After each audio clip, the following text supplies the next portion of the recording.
I was scared to put my hand up and ask for help. And when I did, I was isolated, immediately told to go home and fuck off because they wanted no one else to get crook.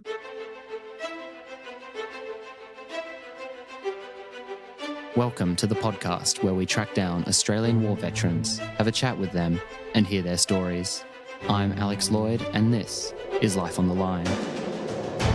The single greatest sacrifice I've made is my family.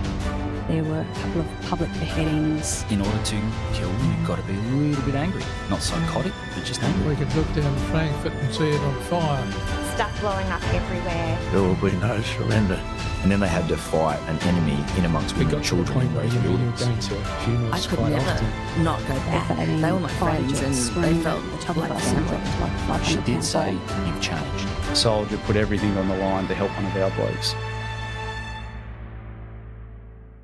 Mick Bainbridge is a veteran of the 2nd Commando Regiment. Mick spoke with Angus Hordern about his Special Forces training, deployments overseas, the toll it can take, his difficult transition out of the military, and his growth following those experiences.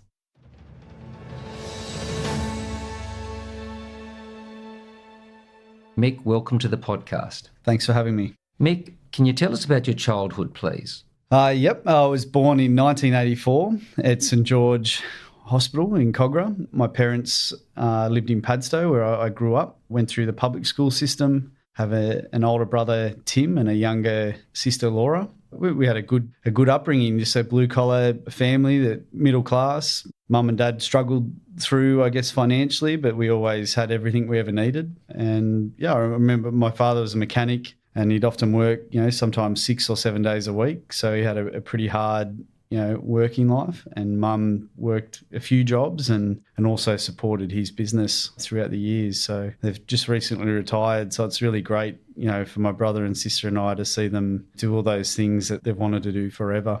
And when did you first think about joining the military? When we were kids, we had some family friends whose sons were in the army, and I think we would go camping, and I was just always captured by their stories. And I knew probably then, as probably a 6 or 7 year old, that was going to be the way I went. I always played with the old G.I. Joemen and played armies and stuff like that as well. So it's just one of those little boys' dreams to get up and do it for real. So where were you when 9/11 happened? I remember I'd just gotten home. It was late that evening. I'd been out with friends and turned on the TV, and I was still at school, high school. It was kind of an interesting point of time because I had a feeling then that very moment was going to shape my adulthood. I knew I was going into defence. I knew that that's where I'd be, and I wasn't sure that it would perhaps be an event that created, an engagement or a war space that's lasted nearly 20 years. But it was probably one day I'll never forget. So when did you sign on the dotted line? You know what? Ironically, it was a few months after that, coming to the end of my HSC at high school. I knew the army was for me. I tried at school, but I guess I never really fit the learning model. It wasn't that I was a bad student or anything. It just wasn't my thing, and I think I realised now I learn in a very different way. So can you tell us about your basic training? I remember going to Kapooka straight after I finished my HSC. I didn't go on schoolies or anything like that, which I had my regrets after ending up at Kapooka. But I remember hating it for the first few weeks, and I couldn't stop thinking to myself, what have I done? I should have got a building apprenticeship or something. And I think after a while I learned to relax into it and enjoy the mateship that it even started then at Kapooka. So the unit that you joined to actually go to Kapooka was? The 1st Commando Regiment at Mossman. I had a few uncles that had been around in the Vietnam era, and they told me that it's always smart to I guess you could call it, trying before you buy it. And I'd been sort of captured by that unit and what they were doing, and been to a few open days. And that was initially where I was heading. It was just the Green Beret unit. And I was really taken by the history of the Green Berets coming through, World War II and the old snake boats and the crate and all those stories. And in fact, where my father had his workshop in Concord or Mortlake in Sydney, there are a lot of former commandos and people that were actually involved in those raids that, I'd listen to their stories and just I'd never stop thinking about it day and night as a kid. So with no military experience, you're not content with just getting some basic training. You're seeking out the best of the best at the beginning. Yeah, look, I was. There was probably a lot of naivety there as well, but I certainly wanted to do more than the average Joe. And I guess I got more than I bargained for by the end of my career. So, can we talk about the actual training for Special Forces? Well, initially, when I'd gone down that path, I'd learned of a direct entry scheme that had started, and you could virtually, they were feeding civilians straight through the military system and into the Special Forces model. And after I'd finished my recruit training at Kapuka, I went to infantry training school at Singleton.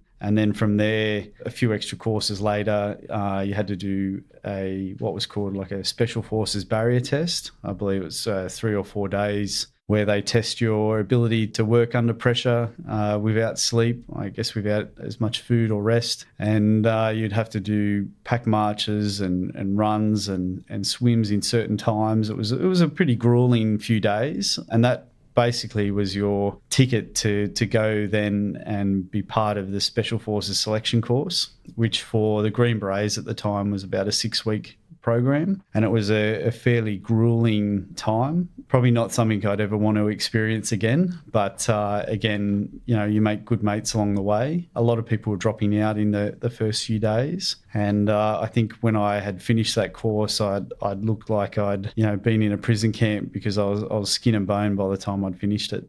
Mick, if you go back to your first day when you turn up at the parade ground and you look around both sides of you and you see all these line of guys lining up with you, can you think back of that time where you may have had a university professor on your right and then on your left could have been a guy out of jail? Do you remember these guys, and indeed how many of them actually stuck with you till the end? Yeah, I do remember a lot of faces that have been and gone. A lot of blokes had pulled off the course, either with injury or voluntarily pulled the pin, deciding not to want to pursue that career after, the first week. And then there were a few others who I worked with throughout my whole career right until discharge, and are still in. So, they're probably still putting their bodies through that hell, and that experience. For the guys that couldn't make it, did you find that they pulled out more because of physical or psychological? I think it was a healthy mix of both. You have to learn to have a strong resolve to get through. And there was days where it was really hard because you don't have a watch, you don't know the time, they don't tell you what's next, you don't know what the program is, so you never really know what's around the corner. And I think the mental game is just as much, if not more, than the physical game in that sort of environment. And like you said before, there were people from all walks and all backgrounds. We had, ranging from doctors to surgeons to a rocket scientist in one of the special operations teams, to physios, to people with finance backgrounds, lawyers. It was really a mixed bag. And I still believe to this day that that's what made the workforce in the 2nd Commando Regiment such a strong one, because of the diversity in background. So tell us about how you eventually get your Green Beret. I got through the course, and back then it probably wasn't as formal as it is now. And they had a small parade, and we got our Green Berets, and I've still got mine at home. It's pretty tattered, but yeah, it just gets locked away in a trunk now. Mick, can we talk about the transition from 1 Commando to 2 Commando? Yeah, well, they had a direct entry scheme running at the time. So there were already a crew going through Singleton Training School for the infantry school, and I'd signed over and jumped on the back of that. So it was more or less a simplistic, once I got through the selection course, a matter of signing over. And then after that, it's still not over at that point. You still have to do around 2 years of what they call the reinforcement cycle. So you learn all your insertion skills like parachuting, and your amphibious skills and swimming out in the ocean at night and parachuting into the ocean with your boats and putting them together in the ocean. You do your close quarter combat skills for counter-terrorism and, close quarter fighting and all of those assaulting sort of roles that you need to be a fully formed operator in the unit. I mean, they're all, with respect, very gutsy things. Not the average person would enjoy swimming across the harbour in pitch dark, worrying about a shark attacking them, and you're just focused on doing your job. Yeah, well, fortunately for me, in swimming across the harbour at night, I was always a terrible runner. I always came last or just scraped through my running, but my swimming, I was actually pretty bloody good. So I knew that if there were any sharks about, I'd be the last one to be eaten, I think. You only had to swim faster than the other guy. Yeah, that's it. Mick, with the training, can you talk about those long, hard runs, like the 26 milers carrying the 70 kilos? Yeah, look, I think I really had to get used to, when I was training for Special Forces, to not have headphones in and listen to music. I had to really learn to deal with the pain and deal with the rhythm and just get to it. And I'm a fairly short bloke, so I was always jealous of the blokes with the long legs that seem to be doing it easier. But, it's just a matter of resolve and being able to put all of that pain and those thoughts into a certain place deep down and get on with the job. Often you'd get to the end of those pack marches and blokes would take their socks off and with it would come the sole of their foot. So, and then they tape them up and put them back together and do it again the next day. So, Mick, how old were you then? I was 20 when I came through. So physically, you're at a great age and you've spent a couple of years now full-time with this training and testing yourself and all the rigorous demands at the highest level. At that age, being 20 and coming through, I believe I was one of the youngest blokes at the time. But I could see with the older people around me, I still had a lot to learn, and they really did take me under their wing and mentor me along to make me, I guess, the soldier I became.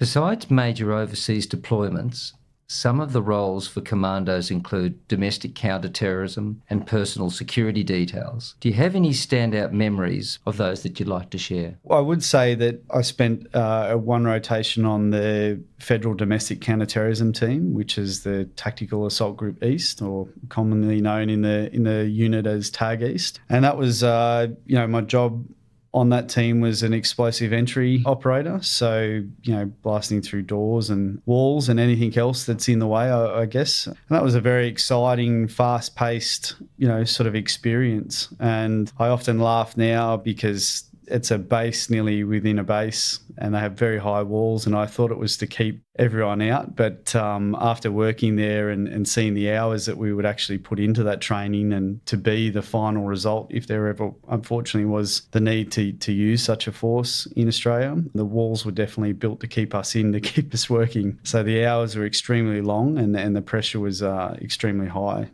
In 2011, when I was on the TAG East, the counter-terrorism team, I was picked to be part of a security detail for some members of parliament in and out of Afghanistan. So we would fly over, do a handover with the federal police, and then take members of parliament, like I think it was Rudd and Gillard and a few others, in and out of Afghanistan. It's a fairly taxing role. It's a good role, but you have to plan and account for absolutely everything, because the threat, probably unlike looking after a dignitary here in Australia, is absolutely a multi-dimensional threat in places like Kabul and Afghanistan. I was going to imagine it'd probably be a bit funny that it would be one time in your life where instead of you waiting for a Prime Minister to speak to you, you could be telling a Prime Minister where to sit and what to do. Yeah, look, you do have a few chats to them along the way, but most of it's all business, and you're out doing your job so they can do theirs. I think it was probably a great opportunity for them to see the type of threat level that our troops overseas deal with on a daily occurrence. I would think at a guess that when you brief them before you go on each job or each task, it's quite intimidating to the outsider to hear the medical plans or to know that they'll be put in a car and then we'll extract them and stay there in the fight and quite possibly not make it back to the base. It'd be quite sobering for them, actually. Absolutely, which is a good thing for the business. They get to actually understand that when they're making their decisions, I guess at the higher levels of government, that at the end of the day, there's still people out there that have to carry those decisions out. Mick, you've done quite a number of deployments. Can we start with your first tour of Timor, please? I remember that one quite well. It was in 2006. And I'd booked a trip to go over to Canada. And I guess at this point in my career, I'd thought that not much is going to kick off. Afghanistan looked like it was wrapping up from our perspective. And then Timor kicked off. I was told to go home, pack my bags and be back at work in a few hours. So I did that. And we were told that we'd be in Timor for, 1, 2, possibly 3 days. And it ended up been in Timor for about 5.5 odd months. So we did a range of jobs over there, from moving through the villages to helping the police and our federal police that were working there, to breaking up riots, interdicting cars with helicopters, to helping the police resolve a few murders that had occurred. So it was a really fantastic opportunity as a young soldier to go to a place that wasn't necessarily a full war zone such as Afghanistan. And I always, in describing Timor, talk about my adolescence in the military. And I think it was a nice entry point in terms of trips away to start there. And I'm really grateful that I got to go to Timor and become a better soldier before Afghanistan. So going on to Afghanistan, where I understand you served 4 times, let's talk about your deployment there. My first deployment to Afghanistan was in 2007, so only a few months after returning home from Timor. And it was a very kinetic and intense deployment. I think there was about 60-odd members of the company there from Alpha Company at 2 Commando. They've played around with the stats, but I think in the 5.5 odd months of that tour, there are around 530 kills that had been struck up on that tour. So as you can imagine, in the early days, around 2006, the fighting was more prevalent than the IEDs. But then in the later years, I guess the IED technology had sort of transferred into Afghanistan and became a more prevalent weapon that was used against us. My second tour to Afghanistan was only a few months after the first one. It was in 2008. And again, it was a fairly kinetic operation. And on that trip as a mortarman, we still had some fairly hefty engagements. But to be completely honest, after so many trips, it does start to blur the lines of what was where. And I do have a few maps of where I went. My third tour was in 2010. And in training for that tour a few months before in South Australia, we'd lost a close friend of ours, a really great bloke from the company named Mason Edwards, who was shot and killed in training. And I think we all took a pretty hard hit. I did especially. I remember working on Mason, and it was a really hard thing as a young guy to come to terms with, because I always felt prepared in Afghanistan that we may lose someone. And I think having it happen at home as an accident really rattled me. And a few months later, we went back for the 2010 tour. And on the 21st of June, three-quarters of the way on that tour, we had an incident where we had a Blackhawk Crash at about 3 o'clock in the morning. We were heading on a job to a village not far from where we were based in Tarankot. It was about a 25 or 20-minute flight.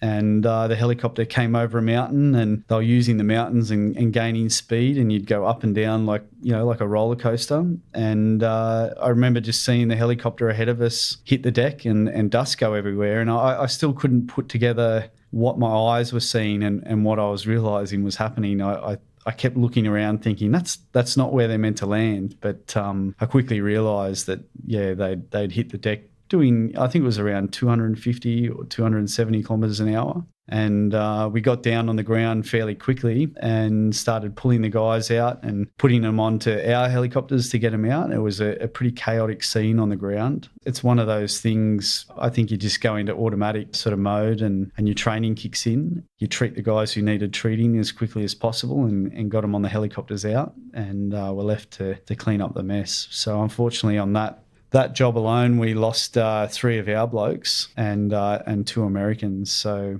it's probably one of the bigger events in my career that still affects me to this day. So you can see that Black Hawk going down. You guys rush to go in and help them. And basically, were you able to get any guys out of that? We did get all of the blokes out. 2 of them had died on the scene. and another en route back to the hospital. I believe that one of the Americans had passed away on the scene as well. So to make matters worse, the wreckage was on fire. I recall the door gunner had a lot of ammunition that was actually cooking off in the fire. So not only were we doing our best to treat the casualties and triage and get them back on the aircraft, we were also sort of being fired at from rounds from the fire indiscriminately. So I remember taking a knee at one point and just having them kicking the dust up everywhere all around us. Really isn't an unusual thing in Afghanistan, but normally you have someone shooting them at you. And had any hostiles come on to you at that stage? No, we were very lucky that no one had. But I remember as the sun came up, I remember I'd never, ever seen more American helicopters in the sky, Apaches and the small Bear Bams, and pilots just really, I think they dropped everything and came to make sure we were all right. And that was a lovely thing about working with the Americans. In my time in the RSL, I hear a lot of older ex-service members say that you go the opposite way to the Yanks. Well, I found it very different. I think they're absolutely lovely people, and more times than I can count did I see an American soldier put everything on the line to help one of our blokes. Mick, going back to your first day in Afghanistan, do you remember the actual smell of the country when you arrived? I remember they had a huge burn pit hopping off the aircraft at Tarankot, and it was still a dirt runway. So it was dry, dusty. I think I'll never forget the smell of the aircraft when you hop off them, and then when you get, it was like a punch in the face, the heat and the burn pit. And I always hated that burn pit because they would burn everything from lithium batteries to asbestos to human waste. It was a disgusting cesspit of smell that you had to sort of live near and right next to and on top of for the next, 5 or 6 months. And this is welcome to country? Yeah, pretty much. That was the Afghan version of welcome to country. What was life like on base? My first tour was, it was just a bizarre sort of Mad Max world. Special Forces had, a base inside a base. It was fairly isolated. And I remember we had little huts called bee huts, and they were just a very basic plywood construction. They were just like human-sized cubby houses, but they had a small air conditioner. You would share these little huts with, 6 other blokes from your team. And in between each hut was like a concrete sort of barrier. So I guess the idea was if an enemy shell came in, it would hopefully only kill the people in that sector and not the 6 huts along the row. And then, when the alarm would go off, everyone would run out and run into the little bomb shelters. But I think after you're in country for a while and you become a little indoctrinated, you'd be watching a DVD or something in your downtime, and if the siren went off, you'd be more likely to just stay in bed and keep watching your DVD, and you sort of figure, well, I guess this whole place is built on chance. It doesn't matter how good you are. It's the straight round or zigging instead of zagging that gets you done. So, and typically the attacks on the base would be an odd mortar or? Yeah, an odd mortar or a round that they've found and set off with a washing machine timer. And often when they'd get to the launch site, there would be nothing there. So I think they were happening every sort of few days in those first tours. But as time went on, the base became more evolved and more tech savvy in terms of having the ability to track where those rounds were coming from significantly faster than the early days. And do you remember your first patrol? In the early days, we would go out in the vehicles a lot.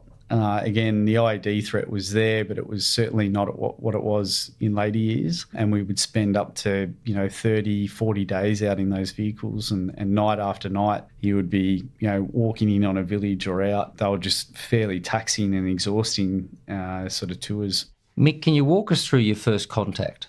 Well, one of the first I think I probably recall the most vividly was at a place called the Five Ways. It was north of the base where we were, and they also called it the Octagon. I believe it had a mention in Chris Masters' book that was written not long ago. And yeah, basically we kept pushing down into this little valley and we just kept getting lit up by the enemy. Just turned into an all-out brawl for nearly 2 days. So we had guys trying to move across the position that we're getting fired at, and the cars getting shot up. And I think I always, in the back of the car on the 50 cal, I always had we had a lot of mortar rounds lined up for the mortar tubes, and one or two, when they got shot, we always thought, oh no, there must be a safety feature. They won't go off if they get shot. And when we got back to the base, probably a few weeks later, we put one out on the range and shot at it and went off. And it really rattled my confidence in the amount of explosives you're standing around when you're trying to have these big, heavy weapon fights. Are there any memorable patrols that you'd like to chat about?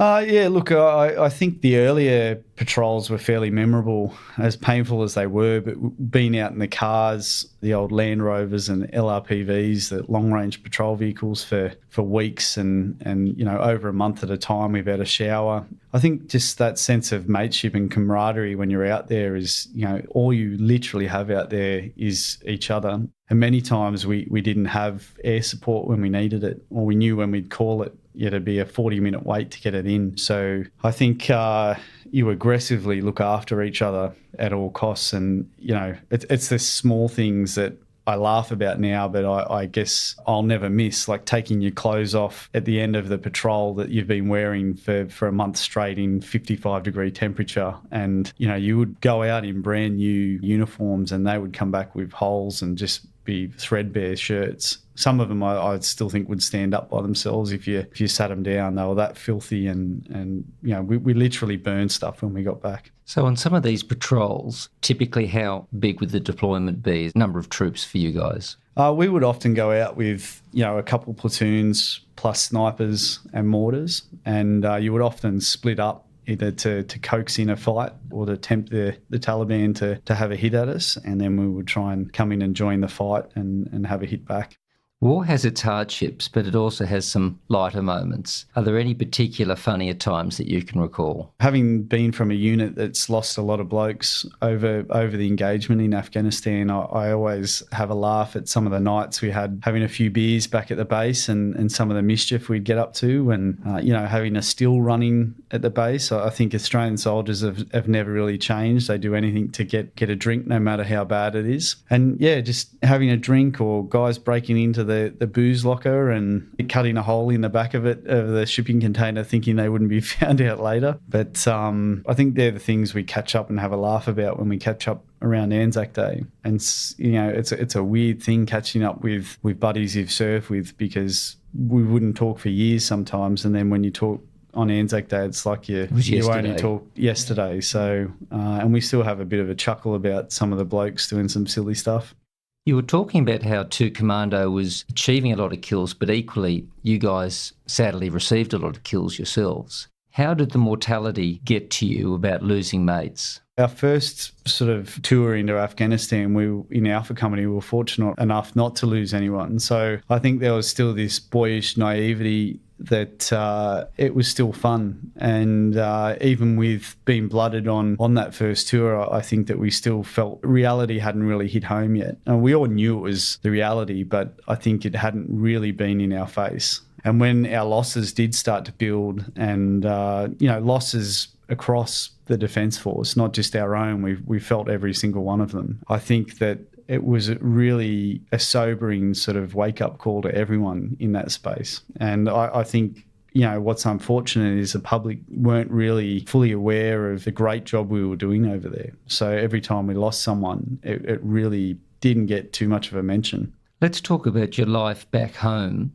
When did you meet your wife? I met my wife on my way over to Afghanistan. I was actually on an Emirates flight to Dubai to look after the parliamentarians that were taking trips into Afghanistan. I was put on a plane, and I think Defence must have stuffed up somewhere along the line, and I was put on business class. Good for you. Yeah. You can tell when someone hasn't been in business class before, because they completely abuse the bar and test the seat out and, have a bit of fun. But I went down the back to Cattle, where I'd normally be sitting, and I was going to have a chat to the boys, and I saw this stunning girl sitting there watching a movie, and she was a passenger. And I went back to my seat. I had another drink for some Dutch courage, and I rang her up on the seat phone. And the first time I called her, you can call in between seats. The first time I called her, she hung up on me, and I called her back again and invited her up for a drink, and the rest is history. So it was probably one of my nicer trips away. I met the most beautiful girl that I could imagine, and who's now my wife. And I guess it's a bit of a old time soldier story, meeting a hostess on their way to a war zone. You wouldn't be the first. Yeah. So, Mick, you're up to about your 4th tour of Afghanistan by now. Were you finding it a bit of a struggle, the active service? Absolutely. I would come home, and the careers are fairly isolating careers. So you go away for long periods of time, you come back and you still socialise with your buddies you've been away with. And it's very easy to find yourself disconnected from the wider world. And I think after the crash, I really started to realise that I was emotionally exhausted, and I probably wasn't thinking about things. And being fortunate enough to have family in Sydney, I think they realised and had pointed out that I was becoming probably a little bit darker in my demeanour and not really engaging with them or anyone else that I had normally. And Mick, how long had you been in active service by now? By then, it was about 11 years. And the last number of these years had been serious deployments, Afghanistan, etc. So you'd been at the pointy end now for a long, long time. Yeah, at the pointy end with a short turnaround between trips. Look, I know the thought that it's important that people get up and keep doing the job and get on with it. And that's the sort of company line that I hear all the time. But at the end of the day, we're all still human. And I think once you've reached a certain level of exposure, like any job, there should be some sort of requirement to take a step back and see where you're at. And if you could, keep going. If you're not, you maybe need to reassess. And I think there was a really unhealthy approach to mental health around that time in 2011 and 12 and 13. And I think it still has a long way to go in defence in terms of people being able to put their hand up and say, hey, I love my job. I want to keep doing it, but I just need a bit of help to get over a few of these speed humps. So, Mick, did you put your hand up? I certainly did. I put my hand up. It took a lot of guts, to admit that I was struggling with something. I think that it's a fairly masculine sort of world, the military. And, I always kept up with the Joneses. I was always, aggressive when I had to be. I'd been in some of the bigger contacts that we'd been involved in. I'd proved my worth overseas. I'd never back down. And, I was scared to put my hand up and ask for help. And when I did, I was isolated, immediately told to go home and fuck off because they wanted no one else to get crook. I don't know his personal reasons for behaving like that. Perhaps he felt that he had to come out stronger because he hadn't measured up the same as other blokes had and really had the opportunity to go out and test their mettle. I'm not sure. So do you think it was that man, or was the whole system a bit like that then? I think at the time it was a systemic approach, and it was the default setting for anyone that was having issues. I don't really think anyone understood it. And we can see that now in the figures that have come out from last year. There have been 85 veteran suicides, and 5 of those suicides were from 2 Commando in all different peer groups. So I think they've identified now that it doesn't matter where you're from, or what your job is. If the cup's full and you can't take any more, then there's a time where there needs to be a healthy perspective from Defence's part where they step back and say, well, let's not isolate these people further. Let's help them and get them through this. Because it was heartbreaking to be treated like that, because when I left Defence, I was leaving my family that I felt that I'd been around and risked life and limb for time and time again. To be pushed out the back door like that, I felt was really unacceptable and detrimental.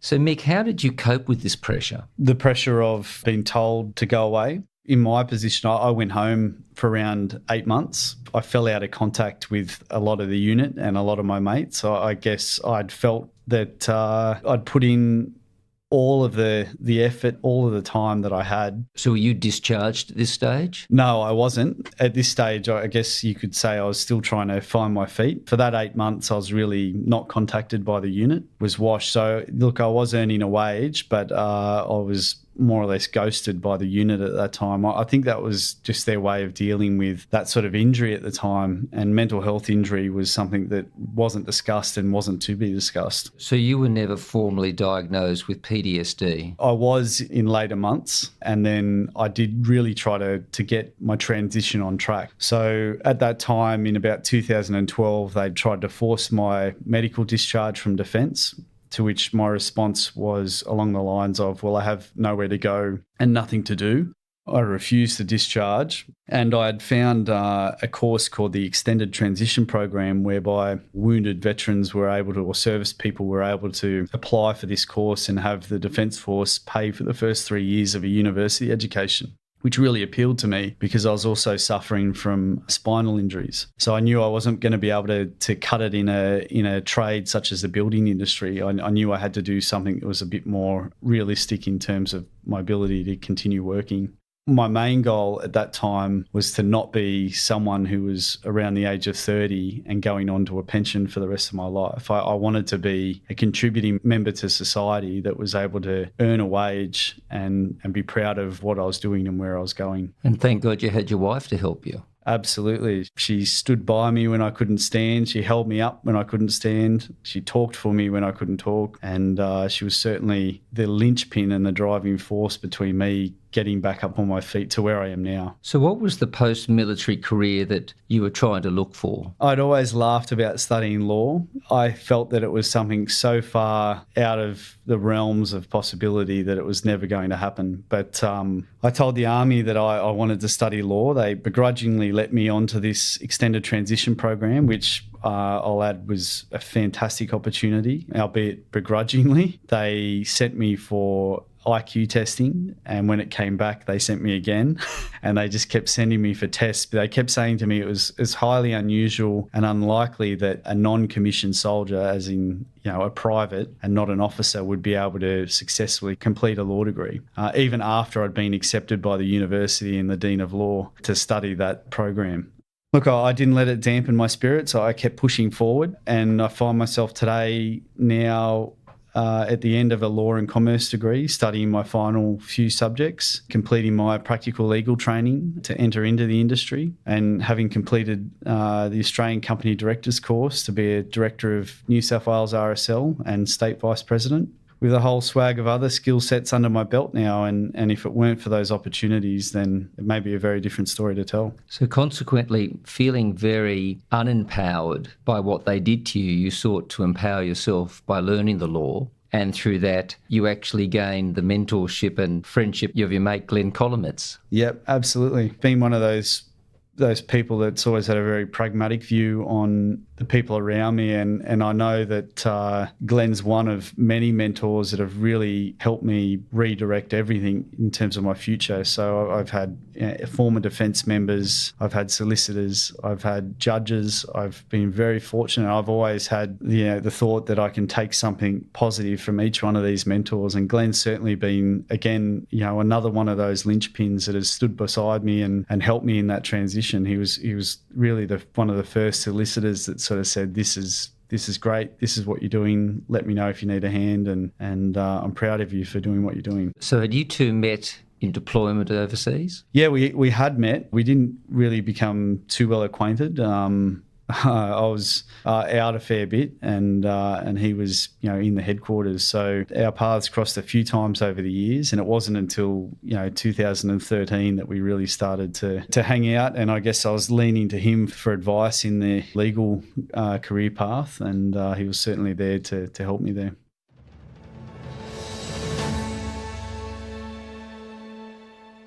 There's more to go between Angus and Mick, about Mick's incredible journey post-military and his outlook on life today. But first, we took the opportunity to speak with a key figure in Mick's story and a previous guest on this podcast, Glenn Kolomeitz.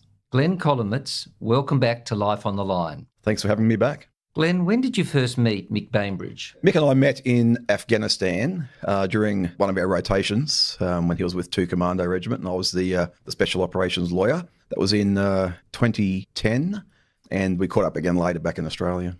When did you first come across Mick after he'd left the regiment? Mick and his wife Brooke came to see me. I was practicing law on the south coast. Mick and Brookie came down to see me at my house, which was also my practice at the time, to speak about some issues that Mick was dealing with in his transition out of defence. So Mick would have remembered you, of course, for the deployments that you'd shared together over in Afghanistan. Yeah, that's correct. Yeah, but plus other bits and pieces I'd done peripherally with 2 Commando Regiment, but more so from the Afghanistan tour. So you two had worked together closely in a legal capacity? Absolutely, yes. Mick began studying law at Wollongong Uni and studying very, very well, incredibly well. And he started to do some pro bono work with me. And my practice was 100% pro bono at that stage for veterans. So any help was appreciated? Any help was appreciated. Mick was a great help as a legal researcher, very sharp legal mind. As to every case, you're as good as your research. That's right, absolutely right.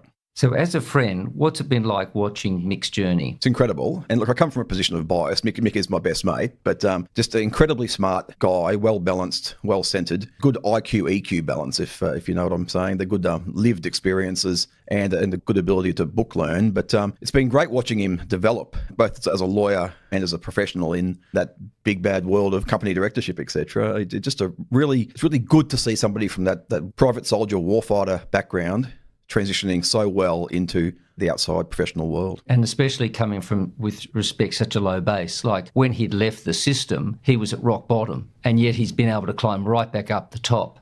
It's just been fantastic. Incredible resilience. It goes to the strength of the man and his family, really, to be able to... You're right, he was in a pretty low space. The transition process was pretty bad for Mick, and he was treated very poorly by Defence.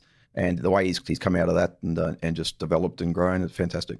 So why do you think his story is so important today? It's a really powerful message to all ex-defence people, or all transitioning defence people, that there is a life outside defence, whether you leave because your time's up or whether you leave because you're mentally or physically injured. Either way, there's a life outside defence, and that message that Mick sends is that there are opportunities there. If you can grasp them with both hands and just really take up the opportunities, there is a life outside defence, and it can be a very good life. Glenn, I suppose what I struggle with is I look at someone like Mick, I look at the years and years and years and years this man has put into his training, his service, his devotion to our country. He has been at the pointy end of the most dangerous stuff. I just hate to think that our nation allows these wonderful warriors, when basically they're used up, just to sort of go into oblivion. Look, you're absolutely right, Angus. It's an absolute waste of resources. I would have thought Defence was smarter than that, to see these human resources that they've devoted a lot of time and money to develop, and who have then devoted a lot of time themselves to develop themselves further, seeing them essentially spat out and forgotten. What a great asset so many of these men and women are, and Mick's a case on point. Surely Defence, being a strategic organisation, a thinking organisation, would embrace these people into the fold and say, you've left, but we still want to keep you in the family. You can help us as an organisation into the future. And look at Mick, look at what he could do for Defence now in the legal and governance space, in so many areas, but the legal and governance space comes to mind. I was watching his Australian Story, where you also appear, and I was watching it with my wife again just yesterday before today, and my wife remarked, how could that guy's service not be an asset to the country in helping train our boys and girls in all the things they do? I mean, I just don't get it. Absolutely right. Absolutely. Not just training them in special operations role, not just training them in the weapons and the tactics and the rest of it, but training them across the spectrum, how to develop, how to take up opportunities, how to fit into the outside world when they do transition out. You know, all these sorts of areas that somebody like Mick could give back to Defence and give back to his brothers and sisters in arms, and of course to people transitioning out. Well, Mick, being the real trooper he is now embedding himself strategically in the RSL. So what do you think about that position? Fantastic. It's fantastic. It's so ideally suited to that big governance, not just a big governance role, but the whole policy development role as well, the whole relationship with the Department of Veterans Affairs, with government more broadly, with the membership, with other ex-service organisations. He's just bringing this enormous skill set, both his education and his background and his own personality, his own very personable approach to that RSL brand, to be able to grow the organisation, to be able to deal with government, deal with agencies, and just a really good face of the organisation, a younger face and a really dynamic, effective, intelligent face for the organisation. So, Glenn, if we look at positions that Mick can help us, he's served our nation at the pointy end in special services. So he leaves the military, he's now serving with the RSL. I mean, what else is there for him? Look, ideally, Mick's done company directorship training and he's a graduate of the AICD, so I'm certain there'd be listed ASX companies that would flourish with Mick on board, but I'd like to see him on the board of the Australian War Memorial. I think he just ticks all the boxes and would be ideally suited to provide strategic direction down there with our good friend Dr. Brendan Nelson. And Glenn, look, I'm so glad that you've mentored him and basically help him learn to do this legal speak. So I'm sure we're going to see the best years of Mick Bainbridge ahead of us. No doubt in the world. It was a pretty easy mentee, to be honest. He's a very bright lawyer. I'm a very grassroots lawyer, and Mick is honestly, I think he's on a bit of a plane above me in that space. So we'll see some good stuff out of Mick in the future, I guarantee you. Well, Glenn, good people attract good people. So thanks again for coming on the show. Thanks, guys. Appreciate it. And now, back to the conversation with Mick.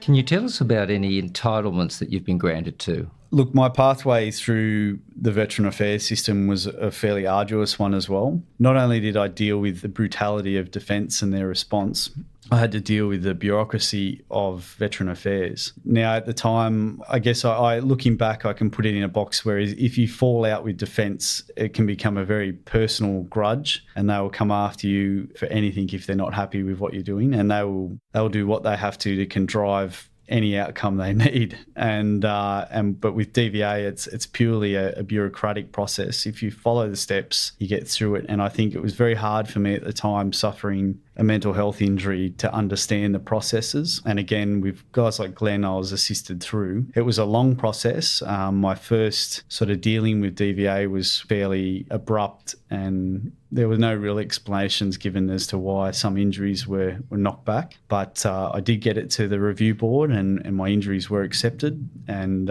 fortunately, I was able to start moving forward from there. Look, it took you, I think, 4 years or something for DVA to recognise you properly. It did. It's a Herculean task dealing with injuries and mental health injuries. There's three main things that I would say that veterans deal with leaving defence. And the first is the identity change. It's very hard to accept that you've got to change your identity, which defence was a big part. I grew up, I was institutionalised in the system, and it was what I thought was my family. The second thing is your injuries, be it physical or mental health injuries, which both, there's a lot of crossover. I don't think they ever exist in isolation. And the third thing is your career change. They're three huge things to be able to achieve in sometimes the space of 6 or 12 months. And at the time, the DVA system was antiquated and not really built around getting people back on their feet. It was what I would say was a victim-orientated system. And I think you would have to go in there with a victim-orientated mentality to be able to overcome that system. I think they've made great strides now to improve that system. And I know of claims that are getting through in, between 3 and 6 months, which I think if I've had any input in my term in the RSL to helping assist that, then I'm really, really happy about that. Mick, if listeners can recognise your name or your voice, it may be from the April 2018 Australian Story episode that was about you. Yeah, I was pretty nervous about that one. 4 days of filming, and you're not sure how the edit will look after when they get 20 minutes out of it. And I saw it for the first time at exactly the same time everyone else did. Yeah, look, it was a great opportunity to do the story. I'd never felt, to be fair, worthy of an Australian story, and I was still very nervous about putting all of that out there for the public to see everything. But the one driver was I wanted other servicemen and women out there to know that no matter what their issues are, that they should come forward, because there can be a success story in their transitioning from defence, be it an injury or by choice. And not to endure the pain that you suffered. Yeah, and it's important that they know that it's not the end of the road. I think with the suicide rates we've seen, my biggest goal would be to really curb that, if not stop it. And if they know they have someone like me to come to, be it in the capacity of the RSL State Vice President or in my new role as a solicitor, then there's someone that's been in that hole and is prepared to stick their hand down into it and help them get out of it. You've named your son after a mate that you left behind. Yep, my little bloke, his name's Mason, and he's named after Mason Karen Edwards, who was killed in that training accident in 2009 down in South Australia. I guess you could say we grew up in the military together. He was a bit older, but certainly someone I always aspired to be like and looked up to. Losing him, it was a big hit. And having my firstborn as a little boy, I couldn't help but call him Mason. So I think it's fitting. I think he's got the same sort of zest and funny little character. So pretty proud of that. Let's talk about Ben Quilty. He's a mate But to me, I was introduced to him by the former Air Commodore John Oddie, who was second in charge of the Middle East operations. He said, you have to go and meet this bloke. He's great. He lives up in the Southern Highlands of New South Wales. And I thought, I'll go and see. I've never met an artist before. And I was pretty ignorant to actually who he was. So I think I said in the Australian Story episode, you can imagine my surprise after a few beers when he asked me to get my gear off to do a painting. I was a little bit taken aback by it. What was his thoughts about that? He just wanted to show you in the raw, quite literally. Yeah, he wanted to. He had painted a series of paintings from blokes from overseas and female service people, and he wanted to really get that raw emotion, not a landscape. I guess he wanted to capture the soul of the people. And at the time, I was pretty rattled, if not from my service, from the way I'd been treated on my way out of defence. So I think he captured that really well. Today at home, you're a father of two, and despite your struggles, you are deeply involved in veterans' affairs in the community. For example, you're now the Vice President of the RSL in New South Wales. Can you tell us about that? It takes a lot of time. I became interested in the RSL when Glenn was the CEO. I'd sort of seen this organisation that my grandfathers were a part of and members of, being veterans themselves from World War II. And it seemed to be the sleeping giant because they had a lot of money, they had a lot of ability to get in the ear of government and to change things. But for the last decade, or perhaps the last 20 years, they've sat back and not really been active in that veteran space. I think it became more about commemorating veteran days and remembrance days and rocking up to places with your medals. And I always saw it as the sleeping giant that really needed to change its ways and mobilise and use that money to better support our servicemen and women. And I saw an opportunity to be a part of that organisation and help change it for the better, to help people like me when I was in my position and I had no one there to assist me. Now, I think that other groups like Soldier On and that are great, but they don't really solve the root veteran issues. They don't go to the policy. They don't change outcomes for veterans at Parliament. And I think that's where RSL is a real powerhouse. And we're really starting to build that back. And being the chairman of the RSL Policy Committee now, we're really starting to see where we can have an effect to help veterans before they've had a breakdown and before they've been isolated and excommunicated. Working in conjunction with groups like Soldier On is great, but I think we have a lot more to offer veterans and their families. And the biggest shame is that people don't know what we do. We do a lot, and we're starting to get out there and really show it. Well, I'm sure we'll be hearing more of that, Mick. Yeah, absolutely. Mick, can you also tell us about the Shield Academy? Yeah, look, I'd love to. The Shield Academy, I only wish it was around when I was exiting defence. It's a new organisation that actually helps veterans when they're leaving defence. And being part of the RSL, I've been able to sort of find out a lot of this model and really get behind it. And I'm a big believer that it's the future.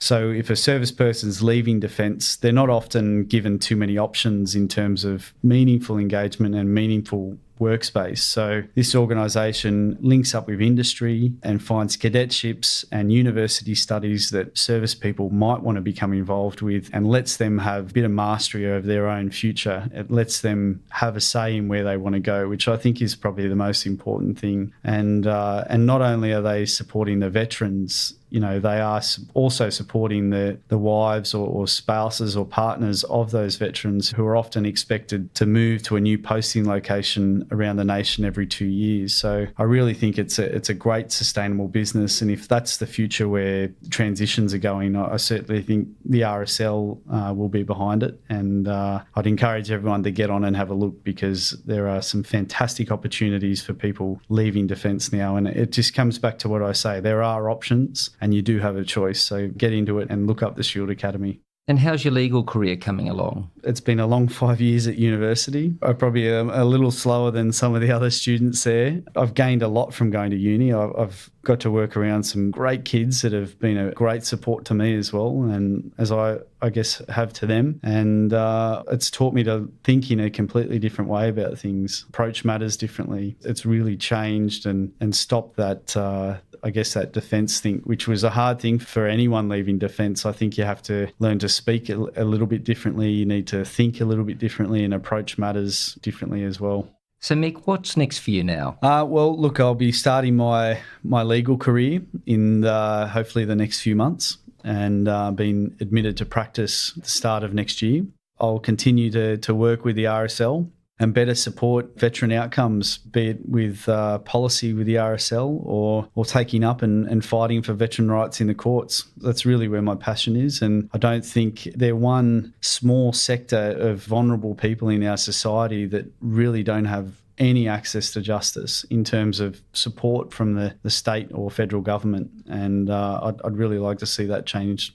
How do you reflect on your time in the military today? Oh, look, I have no regrets. I had a fantastic career, and I loved all the blokes I worked with. I didn't expect it to turn out the way it did.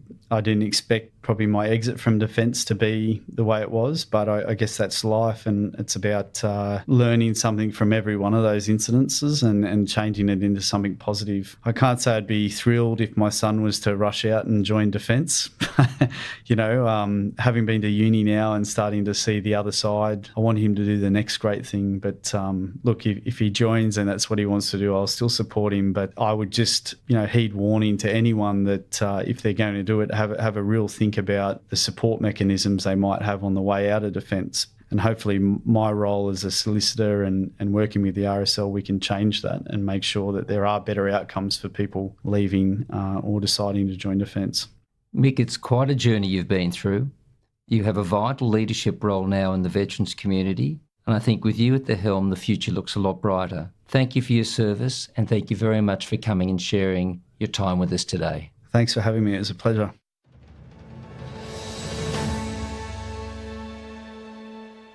Those were Angus Hordern's conversations with Mick Bainbridge and Glenn Kolomeitz, recorded in August 2018. Glenn has been a recurring guest on our show. You can listen to his individual conversation with Angus in Season 2, Number 22, Glenn Kolomeitz. He also participated in the panel discussion, Returning Home, and was featured in our Christmas on the Line end-of-year special. We would love to know what you thought of this episode. You can write to us by emailing podcast@lifeonthelinepodcast.com. You can also leave a comment on our social media pages at Life on the Line Podcast on Facebook and Instagram, and at LOTL Pod on Twitter. Also check out our website, www.lifeonthelinepodcast.com, where you can also subscribe to our e-newsletter. And of course, subscribe to the show in your podcast app. And if you enjoyed hearing Mick's story, there's one more thing you can do. Jump over to Apple Podcasts and rate the show 5 stars. That will really help us reach new listeners. Life on the Line is brought to you by Thistle Productions. Artwork by Big Cat Design, music by Dan Van Werkhoven. Thanks for listening, and lest we forget,